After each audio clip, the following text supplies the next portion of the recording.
بسم اللہ الرحمن الرحیم۔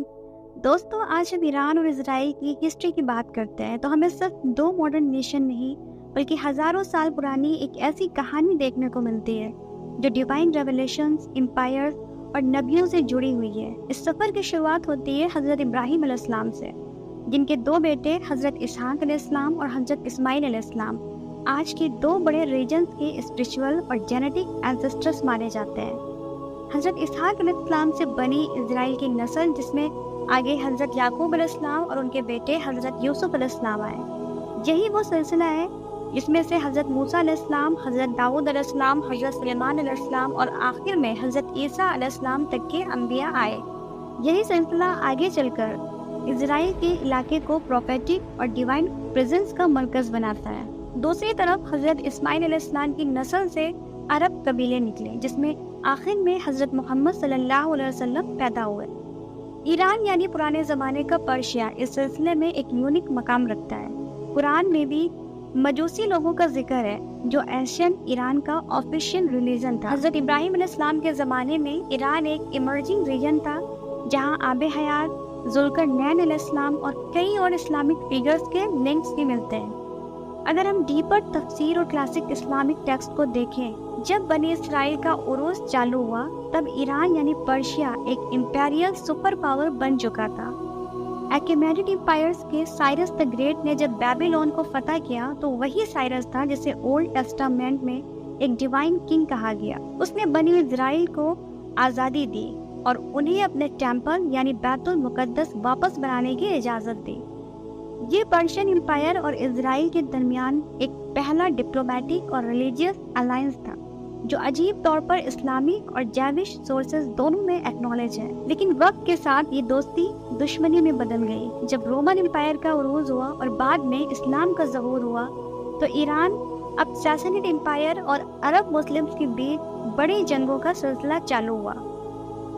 بیٹل آف قادسیہ 636 سی اور پھر نہاون 642 سی نے ایران کو اسلامک رول کے اندر لے لیا۔ تب ایران سنی اسلام کو فالو کرتا تھا، لیکن وقت کے ساتھ انہیں شیعزم کو اڈاپٹ کیا، جس کا سیدھا اثر آج کے پولیٹیکل ایران پر دکھتا ہے۔ یہاں سے ایران اور عرب سنی اسٹیٹس کے درمیان آئیڈیولوجیکل ٹینشنز بڑھنے لگا۔ اب اسرائیل کی طرف واپس آئیے۔ یہودی قوم نے کئی بار ایگزائل جھیلا، پہلے بیبیلونین ایگزائل، پھر رومن آکوپیشن اور پھر 2000 ایئرز تک ڈیاسپورا۔ 1948 میں ماڈرن اسرائیل کا قیام ہوا جو فلسطین کی زمین پر اسٹیبلش ہوا تھا۔ یہی وہ ریجن تھا جہاں حضرت ابراہیم علیہ السلام نے اپنا بیس بنایا تھا، جہاں حضرت داؤد علیہ السلام کا راج تھا اور جہاں حضرت عیسیٰ علیہ السلام پیدا ہوئے۔ یہودیوں کا ماننا تھا کہ ان کے ڈیوائن حق ہے اس لینڈ پر، جبکہ مسلمز کے لیے یہ لینڈ حضرت عمر رضی اللہ عنہ کے زمانے سے سیکرڈ تھی اور مسجد الاقصیٰ ان کے لیے ایک مقدس مرکز بن چکی تھی۔ ایران جو ایک شیعہ مسلم پاور بن چکا تھا، اس نے اسرائیل کے قیام کو کبھی تسلیم نہیں کیا۔ آیت اللہ خمینی کے بعد ایران نے اوپنلی اسرائیل کے خلاف اسٹینڈ لیا اور فلسطین کے ریسسٹنس گروپ جیسے حماس اور حزب اللہ کو سپورٹ کرنا شروع کیا۔ یہ سپورٹ آئیڈیولوجیکلی بھی تھا اور ملٹری بھی۔ ایران اسرائیل کنفلکٹ اب صرف ایک ٹیریٹوریل یا پولیٹیکل ایشو نہیں بلکہ ایک تھیولوجیکل اور میسنک لیول تک چلا گیا ہے۔ ایران کا بلیف ہے کہ امام مہدی علیہ السلام آئیں گے اور دنیا میں انصاف قائم کریں گے، جس میں اسرائیل کا ذکر بھی ہوتا ہے as an obstacle to divine justice.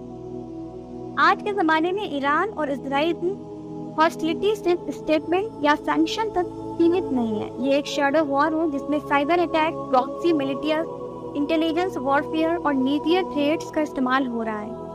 Iran کا نیوکلیئر پروگرام اور اسرائیل کا نیور اگین ڈاکٹرائن دونوں ایک دوسرے کے لیے ایکسٹرنل تھریٹ بن چکے ہیں۔